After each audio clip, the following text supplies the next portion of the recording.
Hello friends, welcome back to lecture number 15 for our Java applications. In this lecture, we are going to discuss about the collections in Java. Then we are going to discuss about how Java support different types of data structures. Then we are going to discuss about the collection that act as an interface class in Java. Then we are going to discuss about some of the built-in method that collection basically supports for implementing the data structures in Java application. Then we are going to discuss about the linked list, array list, and stacks that are basically classes that implements the built-in method for your collection class. So before moving toward the implementation of collections, let's think about the data structures. Data structures are basically containers with following core operations. Every user with the help of data structure can add different things. Our user can basically remove multiple things. Similarly, our user can access different things. Different types of data structures that Java supports are basically arrays, stacks, linked lists, queues, hash tables, dictionaries, sets, and so on. These different types of data structures have their own implementation, and each data structure is different from other data structures with some specific properties.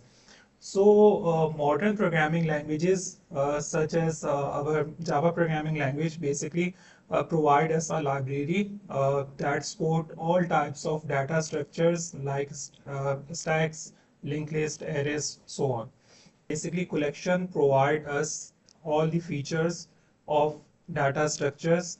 In order to obtain the concept of data structures and in order to access all the relevant methods, in order to access all the relevant classes like linked list, arrays, stacks, queues, we need to import this library in our Eclipse IDE in our Java application. And furthermore, collection basically support dynamic size, unlike arrays.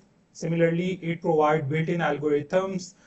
We don't need to write our own algorithm. With the help of these libraries, with the help of these built-in methods, we can easily access these methods. We can just call and use these methods.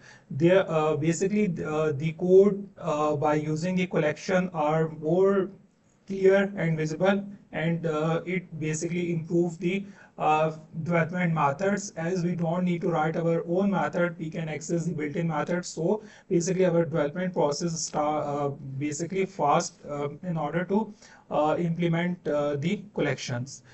Similarly, it handles the complex data very easily. So what is the basic syntax of collection in Java is we need to, on the left hand side, we need to provide the reference of the collection interface, that is collection keyword. We need to use it. Then in the tags, we need to provide the data type. For example, collection basically support string type, integer type, double type.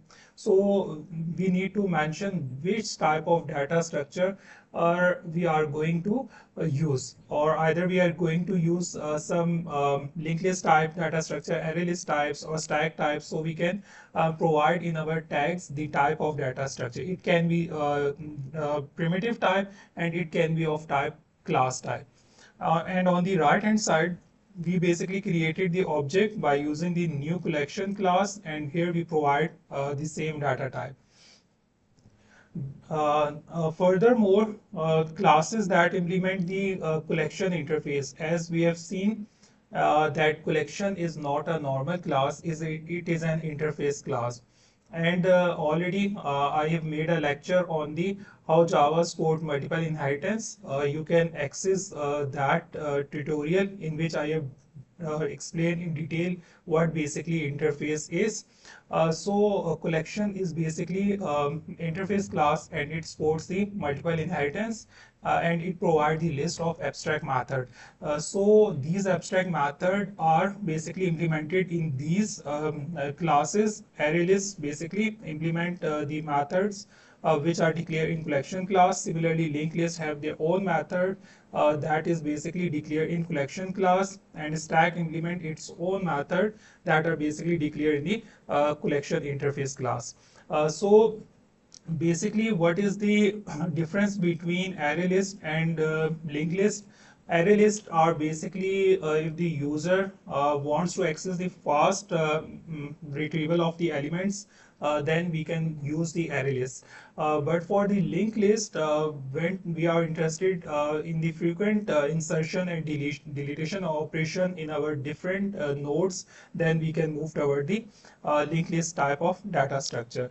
So these are different methods that basically user can use, and these methods are basically they are basically declared in our collection class. These are the abstract method, and our classes like linked list, array list, and stacks. Basically, these classes implement these interface method.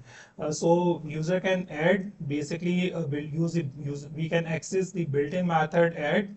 We can use the built-in method add all. We can use the built-in method clear, contains, contain all, is empty, remove all, size, and to array type. Mean these are basically the built-in methods that we are going to access in our collection class. So I'm going to implement these method in my Java ID, so you can easily get the concept from project.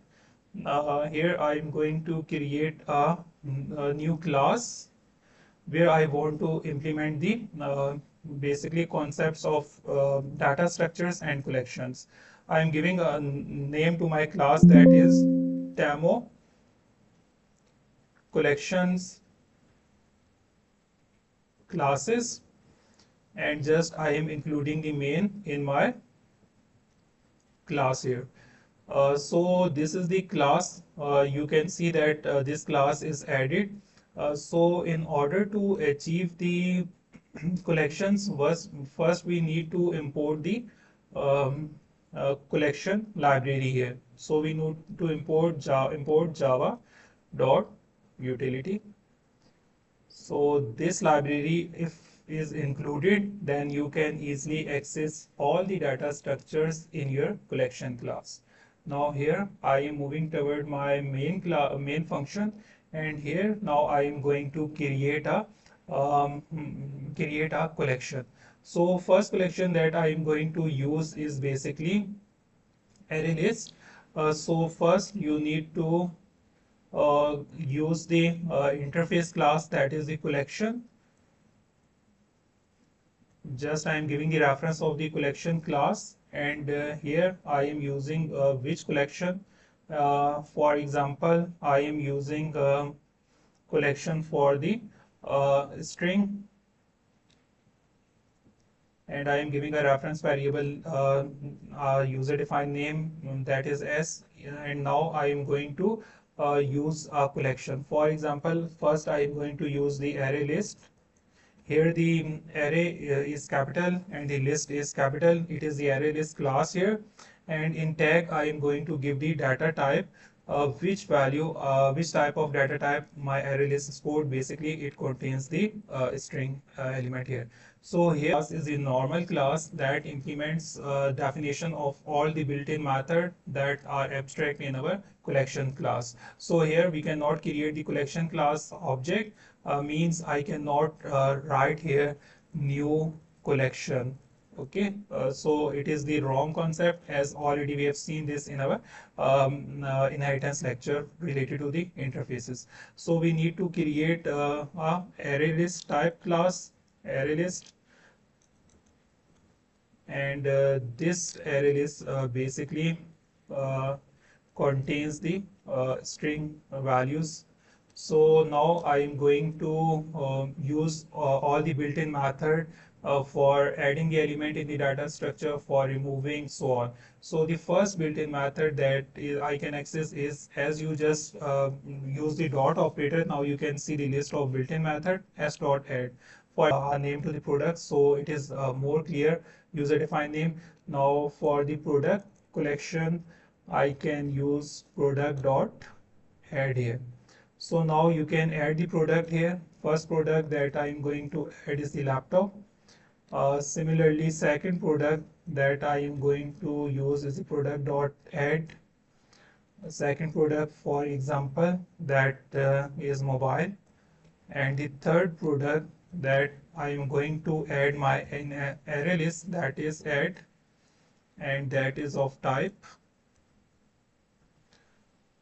for example, laptop, mobile, and tablet. So these product I have added in my array list. Now I am going to display these elements, means display these product. For displaying these product, you can use a for loop. Here I am using a for loop with some different syntax. Basically, it is used in the data structure because it is a easy type of for loop. For every product, my product basically points to, it contain the address of this array list object. So basically, it points to this array list, and this array list contains these set of values now. Now these values are added in this array list at different indexes. At index 0, laptop is stored. At index 1, mobile is stored, and at index 2, tablet is stored. Now I want to display these elements that are of string type. So I'm using a string variable here for string type elements, and I am giving it a name that is string s uh, in what, in product. So all the elements, all the strings that are stored in product object, I want to display it for this reference variable. So I am going to display this. Now here I want to display all the strings. So this is the basic code here. Now I am going to execute it. As you can say that as I am going to execute it, now this array list basically display the elements laptop, mobile, tablet, so on. So add is the built-in function that basically add elements at different indexes. Similarly, the element from the array list, then we can use the built-in method that is product dot remove. Now you can see that for example, if you are interested in removing the mobile, then you can give the string values, and as you can see that the loop is executed, it basically remove the mobile from the array list. So the second class that basically supports collection interface. So I'm going to change it here. I'm just giving it a name that is linked list. So basically collection is an interface, and linked list basically provide definition for all the built-in method here. Now you can see that it uses the same method as array list. Linked list uses same method. So you can add the element, and now you can display all the products. So as I am going to execute it, now you can see it basically displays the same value. So this is the second type of linked list. We can use remove, and we can use an other method. For example, if you want to check that after removing our linked list contains after removing the mobile, still our linked list contains mobile or not, so you can use a built-in method SYSO control space just for printing, and just I want to check that my list contain, for example, that is our product dot. Now you can use the contains, it is also a built-in method, and I want to give the name that is mobile. Now as I am going to execute it, you can see that I get the result false, because already it is removed from the node that contains the um, basically mobile phones that are basically stored at index 1. So basically, this is the concept how linked list support collection. Similarly, you can use other type which already I have used in my previous example, and you can see here this is a product class. and here it contains two data members, name and price, and it has the product constructor, parameterized constructor, it has the display method, and it has the main method here. So as I am going to create the product object, it will basically display the laptop and the its price by using this display method from the class. So as I'm going to execute this product class, this is the product name is laptop and the product price is 500. Now, now I am going to implement the concept of collections, uh, collection library, import java dot utility. With the help of this library, I can access all the collection interfaces and its built-in method and its classes as well. So here in main, I am going to give the reference for the interface that I am going to use the collection, and collection basically now going to use the collection for my not for just one type. I'm going to use for my class type. So this is a product class that contains mixed data types, a string and double both. So I cannot use just string here.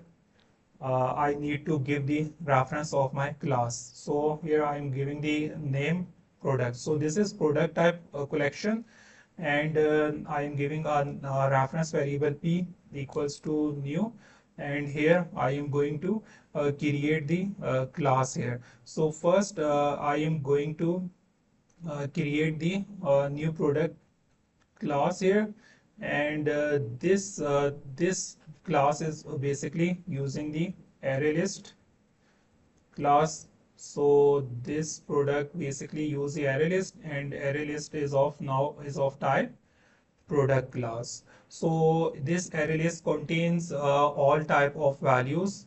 For example, this Arraylist contains uh, price type value, means it contains the double value, and it contains the string type values. So here in tags I mentioned the basically the type that basically collection stores the values in my array list. So now it created the product collection reference variable, that is p, and this variable now create the object of product class that contains the array list functions. So here now I am going to basically I am going to add the elements in my array list. For this, I am going to first use the build reference variable p. Now, with the help of this reference variable, I can access the add method here. So, what I need to add here, now I am going to add a new product. So, here I am going to add the new product here. And what are the parameters? New product now contains this value. My new product have the two values here. This object contains two values in the parameterized constructor, that is the name and price of the product. So here in parameters I am going to use the giving the values for my parameterized constructor, that is laptop, and what is the price here, I'm going to give double type here. Similarly, I can add multiple product. I can again use this method p.add, and here I am going to create a new product, and I'm going to give it a name that is tablet, and here I have given a value that is of string type. Similarly, I am just copying this same syntax, and just I am going to display it. The third product is mobile, and just this is the price of the product here. So it basically create array list for my product class, and by using the parameterized constructor, basically these values are stored in this array list. Now this array list contains multiple type of values, string and integers double both. So as then I need to display this. So for the array list, I need to display a loop here. With the help of loop, I can access the values for each product. So I am giving the class name here for each product type, that is uh, I am giving a value in the product. So all the product type values that are of type string and that are of type double, that is stored in this array list. This loop is going to display these values. So as I'm going to use the display method that is already defined in my class pt.display, with the help of this product, because this type product contains basically multiple types of data types. So this display basically display the product name and the product price. So as I'm going to save it, then I am going to execute this program. So you can see that now this is the output, required output. Product name is the laptop, that is for the first product, that is stored at array list index 0. Similarly, product name is the tablet, that is stored at the array list or index 1. And similarly, product name is mobile, that is stored at index 2. These values are stored at index 2. So these are the way how you can these are two different ways that I have given the example. First, now first is that we have used a collection for our string type. For if we have just one type data type, then you can use in the tags just the data types, if you are going to use the integer or if you are going to use the product. But and this is the way I have added these string type values in my linked list or array list, and then I have displayed these values with this loop. But if I am going to use a class, not just the main function, then I need to give the reference of in tag of the uh, class name. So I cannot, just because my class contains multiple instances, and some instances are of type string and some instances are of type double. So in order to display these mixed type of instances, I need to give the I need to give the name of class here, not the type here. So with the help of this code, different elements are stored at different indexes. So this is the basic comparison between the array list and linked list. And now I am moving toward another example. I'm just using another type of collection, that is basically stack. So create a stack object stack. You can give the reference variable. Just you can use the stack, and here you can add different element. For example, I am going to create the stack for integer. So I'm going to give a data type integer here. Here I need to mention in the tag that this is of type integer. Now you can use the built-in method st.push that are basically defined in my collection class. You can see that there is a built-in method push. So you can use throw the element. For example, first I am going to throw the element 1. Then again I am going to push the element in the stack, that is push element, and here I am going to push the second element. Then third I am going to push the third element here. As basically stack uses the concept of last in first out, each element is 3, so basically it pops 3 first. So I'm going to give a loop here, and I want to I want to retrieve these all elements. So I'm going to use the concept of data type for integer. For integer I, that are basically in the stack object, that is st, and I want to push all these elements that I have thrown. So I am going to print this, and I am going to pop all the elements. So st dot pop you can use this built-in function for your data structures. Now you can see that the order is 1, 2, 3, but as it is thrown and according to the concept of LIFO, last in first out, the last element that is thrown is come first, then next, and then next. So 3 come first, then 2 comes, and then 1 comes.